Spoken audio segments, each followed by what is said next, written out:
Vamos a ver ahora el tratamiento del paciente intoxicado.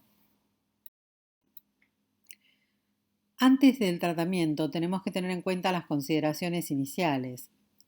En general, el tratamiento de la intoxicación aguda consta de 5 pasos que siempre debemos seguir. Primero, evacuación del local donde se produjo la intoxicación. Evaluación y tratamiento inmediato a continuación. Luego debemos confirmar o excluir el diagnóstico o la sospecha de diagnóstico. Finalmente, tenemos que dar tratamiento específico, que en algunos casos incluye antídotos, y luego el control y el cuidado continuo del paciente. Tenemos que ver si el paciente evoluciona bien o si tiene alguna complicación.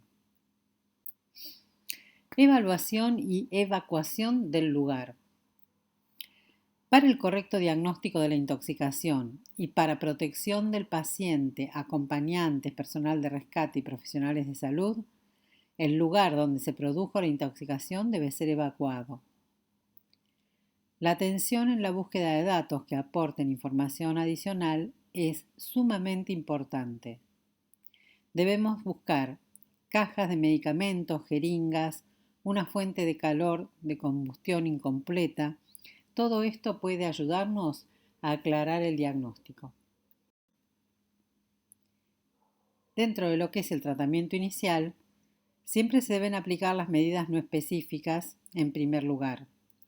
En muchos casos, este tratamiento inicial e inespecífico es el único que le podemos dar al paciente. Siempre hay que pensar que estamos frente a un paciente de riesgo. Dentro de estas medidas inmediatas, tenemos que tener en cuenta lo siguiente. La vía aérea debe estar permeable.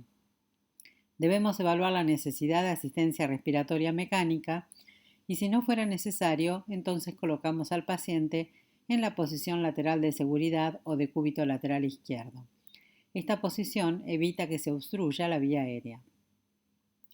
También debemos asegurar una adecuada ventilación y oxigenación. Si se considera necesario, podemos administrar oxígeno al 100%. Es importante también hacer una toma de sangre para evaluar la concentración de carboxihemoglobina. Y por supuesto, hay que hacer un control de todos los signos vitales.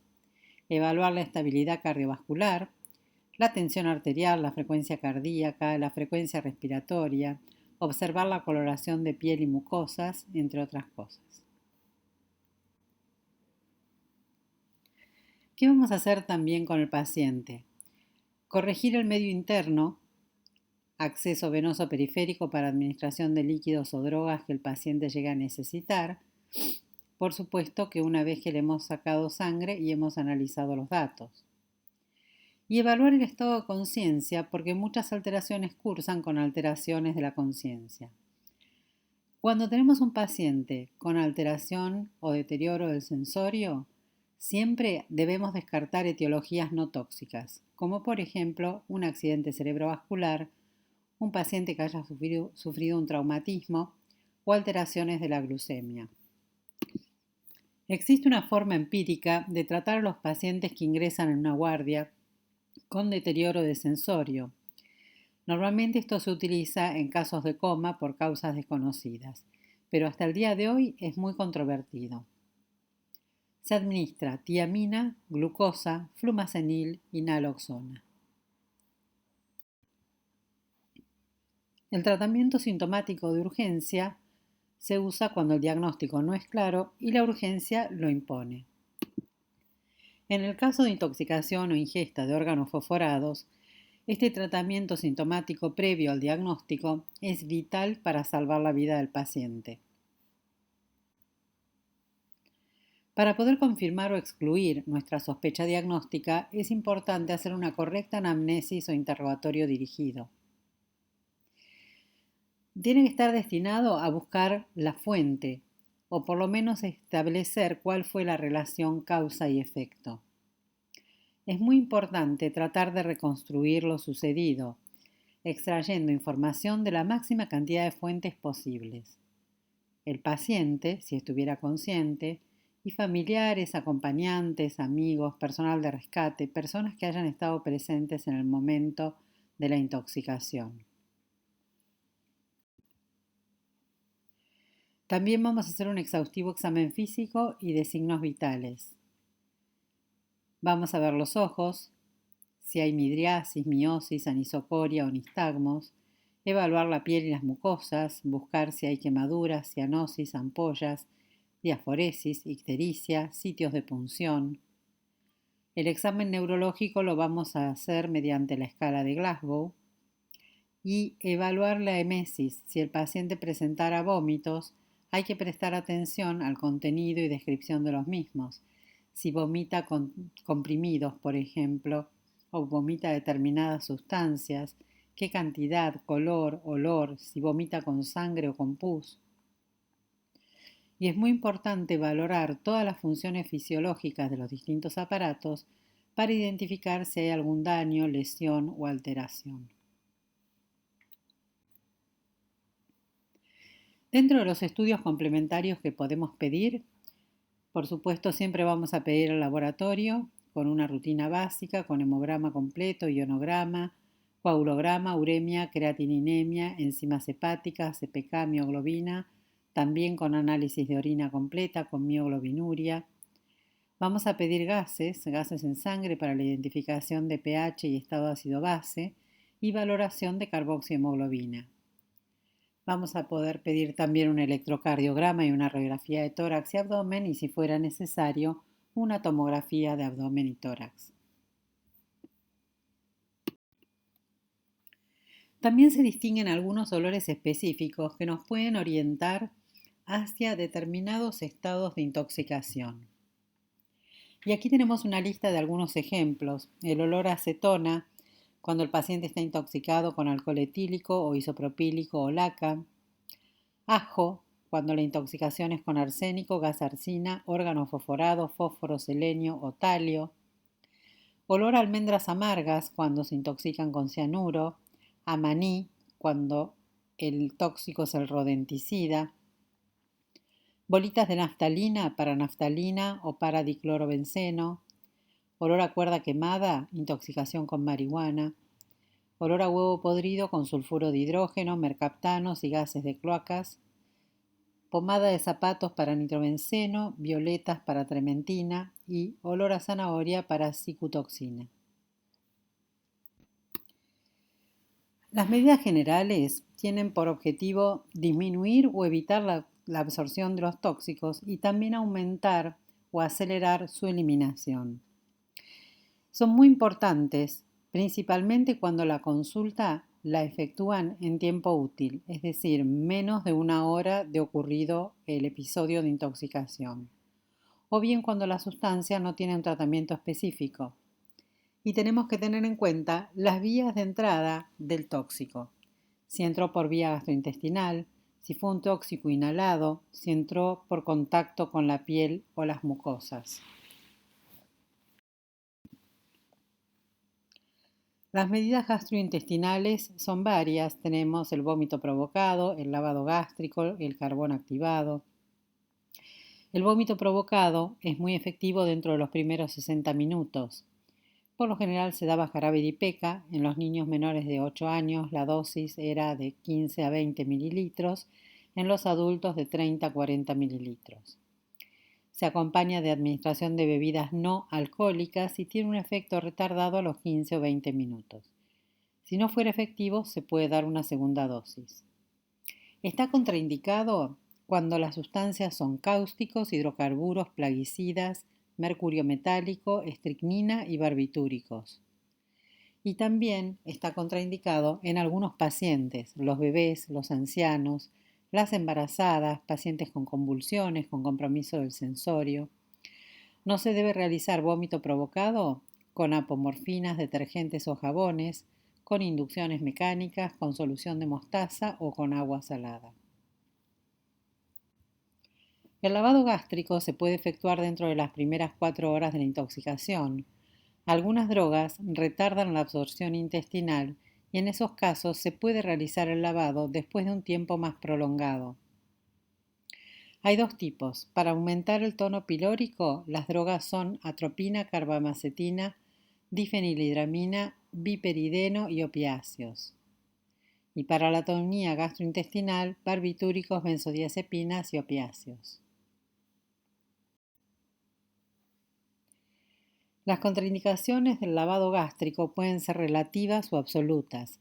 Dentro de las relativas, la alteración de la conciencia del paciente, ingesta de hidrocarburos, que en este caso se hace un lavado con intubación previa. Las absolutas, cuando los tóxicos son cáusticos, cuando el paciente tiene convulsiones en el momento o cuando la sustancia no es tóxica o su dosis es insignificante. ¿Cómo procedemos? Para colocar la sonda nasogástrica, primero vamos a colocar al paciente en decúbito lateral izquierdo con las rodillas flexionadas, lo que conocemos como posición lateral de seguridad. Se elige la sonda de mayor diámetro posible y se determina la longitud. Vamos a medir desde el antitrago de las orejas hasta la punta de la nariz y luego desde el mentón hasta la apófisis sifoides. Primero vamos a aplicar 2 o 3 mililitros de lubricante anestésico en la fosa nasal y en la sonda. Dejamos actuar de 5 a 10 minutos y luego procedemos a introducir la sonda por la nariz. Se introduce la sonda por la narina en un ángulo de 90 grados al plano de la cara hasta encontrar resistencia. Se aplica una presión suave, posterior y perpendicular al eje de la cabeza, para permitir que la sonda avance hacia la nasofaringe. Aquí le vamos a pedir al paciente que tome un poco de agua y la retenga en la boca sin tragar. Luego, cuando le indicamos que trague el agua, hacemos pasar la sonda hacia el esófago y esta luego avanza hasta el estómago, que es la marca que hemos calculado previamente. Si la sonda quedó en la tráquea, el paciente va a toser vigorosamente. Hay que sacarla y volver a ponerla. Si luego vemos que cuando la sonda está colocada llega contenido gástrico a la bolsa colectora, o si escuchamos burbujeo con el estetoscopio en el estómago si le inyectamos aire, esto corrobora que la sonda fue colocada con éxito. El lavado gástrico lo vamos a hacer con solución fisiológica empleando una pequeña cantidad en cada instilación para evitar forzar el pasaje hacia el duodeno. Y este proceso lo vamos a repetir hasta recuperar líquido limpio. Con respecto al carbón activado, lo usamos para la absorción gastrointestinal. Es decir, el objetivo del carbón activado es absorber la sustancia tóxica o sustancia problema y se puede dar en una dosis única o en dosis reiteradas. Esto se llama diálisis intestinal.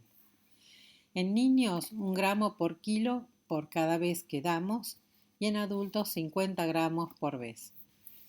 Estas dosis pueden ser únicas o pueden repetirse cada 2 a 4 horas. El carbón activado se diluye en agua en cantidad suficiente para obtener una consistencia cremosa espesa cuando se administra oralmente.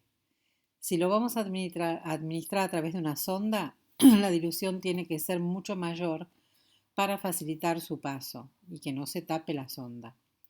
Hay que tener en cuenta que la absorción es mayor cuando se trata de moléculas no ionizadas o que tienen circulación enterohepática. El carbón activado está contraindicado en intoxicación por cáusticos y no debe asociarse nunca a jarabe de ipeca. Tampoco debe asociarse a N-acetilcisteína ni a vitamina K. Además, el carbón activado no tiene ningún efecto sobre alcoholes, sustancias no hidrosolubles, sustancias muy ionizadas, cianuro, plomo, mercurio y litio.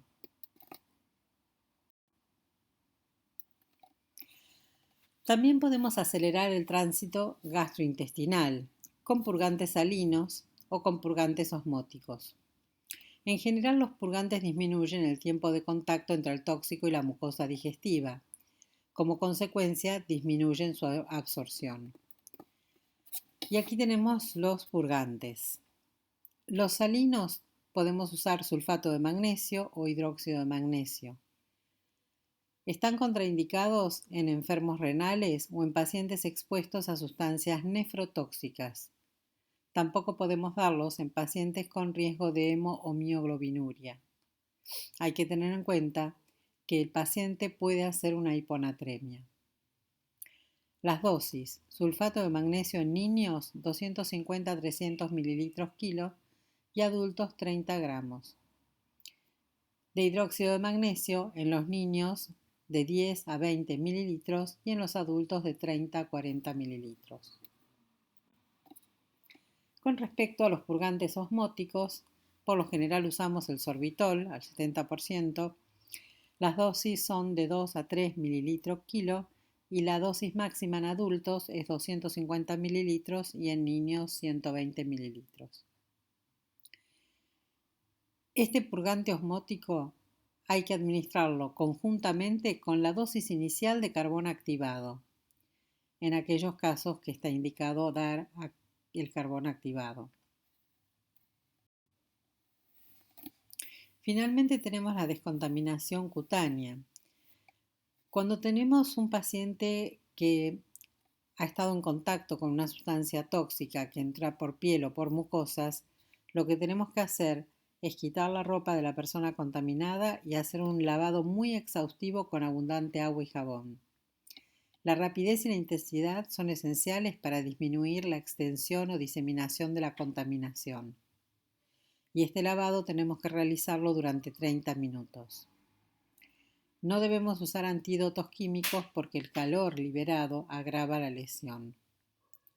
Cuando se trata de un lavado ocular, se debe realizar un lavado continuo con agua o solución fisiológica a baja presión durante 15 a 20 minutos. El paciente debe tener los párpados bien abiertos durante el lavado. Luego del lavado se puede ocluir el ojo y hacer la interconsulta con oftalmología.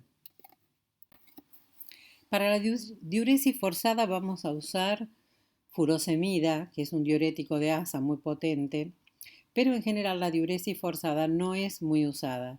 Son muy pocas las sustancias que cumplen con el requisito de una buena eliminación renal, es decir, que tengan baja unión a proteínas y bajo volumen de distribución. Para la diuresis forzada debemos conseguir un flujo urinario de 3 a 5 mililitros kilo hora, por lo que se requiere un volumen de por lo menos 1,5 litros por día asociado a furosemida 40 miligramos cada 6 horas y además se debe administrar 10 miliequivalentes de cloruro de potasio cada 500 mililitros de suero. La diuresis forzada está contraindicada en pacientes con insuficiencia renal y con insuficiencia cardíaca. Otra cosa que podemos hacer es modificar el pH urinario. Recuerden que las drogas ácidas se eliminan mejor en orinas alcalinas y las drogas alcalinas se eliminan mejor en orinas ácidas. Cuanto más ionizada esté una molécula, menos se va a reabsorber en el túbulo distal renal, ya que las moléculas polares no difunden fácilmente a través de las membranas. Pero si la sustancia está polarizada y no atraviesa membranas, se formará entonces un gradiente de atrapamiento iónico, manteniendo a dicha sustancia en la luz del túbulo renal, haciendo que la misma se elimine mucho más fácilmente. La orina la podemos alcalinizar utilizando bicarbonato de sodio, 2 miliequivalentes por kilo hasta lograr un pH de 7,5. Esto es útil para eliminar drogas como fenobarbital, primidona, salicilatos y soniazida. Para acidificar la orina usamos ácido ascórbico en 500 mililitros de dextrosa al 5%. Esto se hace endovenoso en 2 horas, seguido de 1 gramo de vitamina C en bolo cada 2 horas durante 12 horas. En los niños la dosis se reduce a la mitad. Hay que tener especial cuidado al acidificar la orina con algunos tóxicos que puedan producir rabdomiólisis, por eso siempre debemos medir la CPK para no causar una insuficiencia renal aguda. La hemodiálisis tiene una utilidad que depende del volumen de distribución que la sustancia tenga en el plasma y de su unión a proteínas plasmáticas. Para que sea efectiva, las moléculas tienen que tener bajo peso molecular, ser hidrosolubles y tener un bajo volumen de distribución. El paciente tiene que estar anticoagulado para que no forme coágulos en el dializador. Es muy útil frente a algunas intoxicaciones, como por ejemplo por aspirina, carbamazepina, metanol, etanol, glicoles, benzodiazepinas y arsénico.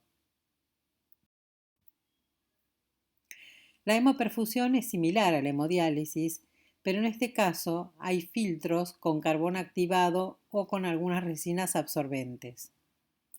La anticoagulación del paciente tiene que ser mayor que la que hacemos en la hemodiálisis.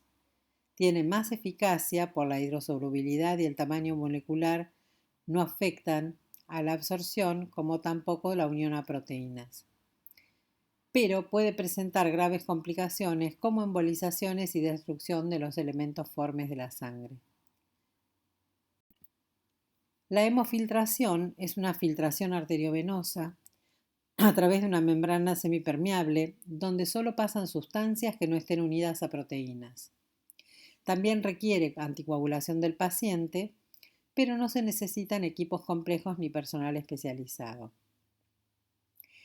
Y plasmaféresis es un método por el cual la sangre pasa por un filtro que separa el plasma y se lo sustituye por plasma fresco o bien por una sustancia coloidal. Se usa mucho para remover anticuerpos también y se usa cuando las sustancias tienen una fuerte unión a proteínas. Por último, vamos a hablar dos palabritas de diálisis intestinal y exsanguíneo transfusión. La diálisis intestinal habíamos dicho que dábamos carbón activado seriado, dosis de 60 gramos cada 4 o 6 horas. Esto ayuda a la excreción de la droga y a interrumpir la circulación enterohepática del tóxico. La exsanguíneo transfusión es el cambio total o parcial del volumen sanguíneo y se usa en casos de extrema gravedad si no tuviéramos disponibles otros métodos para eliminar las drogas. Por ejemplo, en el caso de la metahemoglobinemia que no responde al azul de metileno. Muchas gracias. Nos vemos en el siguiente video.